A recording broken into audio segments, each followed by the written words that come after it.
Hi, it's Jeff from RV Diagnostics. We're taking a heater element out of a Suburban water heater. Usually your 6s, your 10s, and your 12s. The 12 sometimes has a higher rating wattage. But here, I'm going to show you.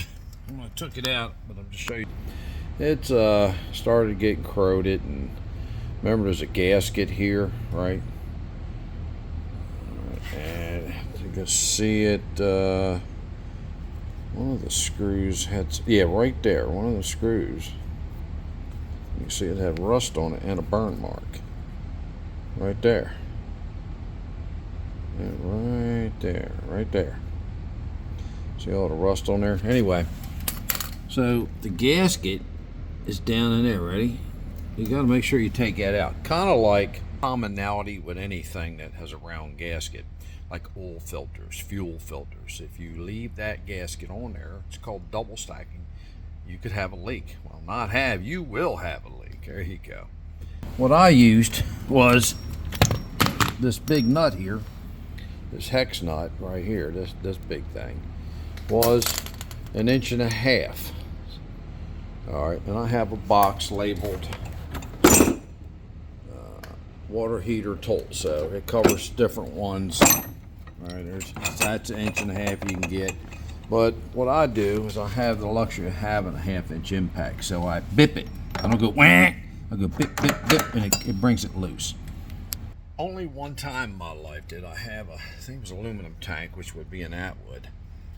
The darn thing seized in there, all right, and I had to take it out, heat it, and impact it out. It was pretty bad, so I got to find that big tap and die I got for this standard thread. It's a standard MPT thread, pipe thread. All right, so you have to remove the gas tube. I talked about that yesterday in a previous video. All right, I'm gonna clean that up. I'm gonna clean the orifice out. We talked about that. That was the anode rod that was in there. Why we got an anode rod? Because it's a steel tank. So here's the anode rod, all right, magnesium one. We're gonna put that in. I did clean the tank out already, all right, goes right in there. All right, got pipe thread around it, right? Okay. And you say, hey, what size is that? All right, so put you on hold. That's 1.16 inches. This size right here for your Suburbans. I don't know why that thing, I'll say that in a couple videos, right? It goes back and forward. I'm gonna have to dig into my phone, I guess. All right, auto adjust or something. So that's gonna go in. Then I'm gonna put the new, right? Make sure you have your gasket, all right? Some people say, oh, put anti-seize on it. Well, you gotta be careful because that's your drinking water. And I take this and I put a wire brush in there, circular wire brush, and I clean them threads out. All right, so hold on, put you on pause. So the brush I use, I got at Harbor Freight, right? I just get a couple of them. This one I'm gonna put in this box. So it does different sizes. It's for a battery, right? There's your top post connector. That's your top post cleaner, 2 different sizes, right? So you just put it down here, right? Give it a little love, right? All right, I'm gonna put you on pause and do it. Now here's another way to do it. You can get these, right? Harbor Freight too, but I buy the stainless steel versions.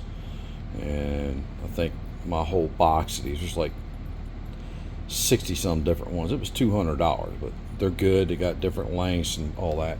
So we just, I'll throw that in there that way, right?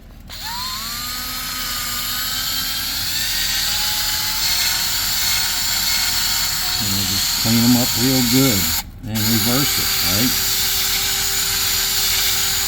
The trigger lets me go either way. So we're going to clean these threads up real good so you don't have to get a thread tracer.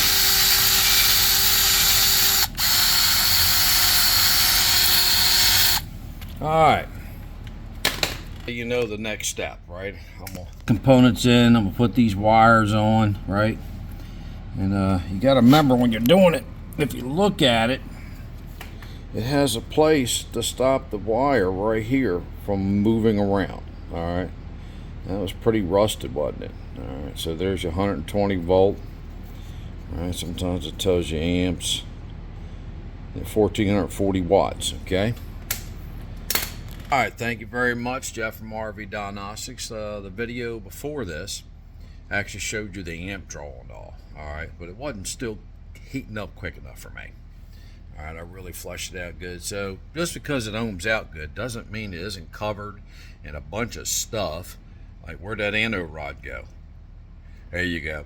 And also your campground, because a lot of you don't use the Clear O2 filter system. There's a video on that, Clear O2, C-L-E-A-R O2. It has a big reversible flushable 10 micron filter. Then they have the 2 micron filter. It goes up in it, same as the Campco and the blue famous water filter that everybody you see at campgrounds. Thank you very much, Jeff from RV Diagnostics. What's the motto? Test, not guess. And what's the theory behind test, not guess? Test has one S, so you make it a $sign. The S and put 2 lines to it. It costs you money the first time. If you guess, it has double the S's to double the money. There you go. You could throw parts at it all day long and not learn nothing. This is going on, I'll probably have more than 800 videos. I've reclassified and made a new playlist called batteries, because a lot of stuff going on about batteries. So it's going to cover wet cells, AGMs, LiFePO, lithiums, and it's going to be 12 and 6 volt systems, okay? Batteries. It even includes battery trays, all right? Thank you very much, Jeff from RV Diagnostics.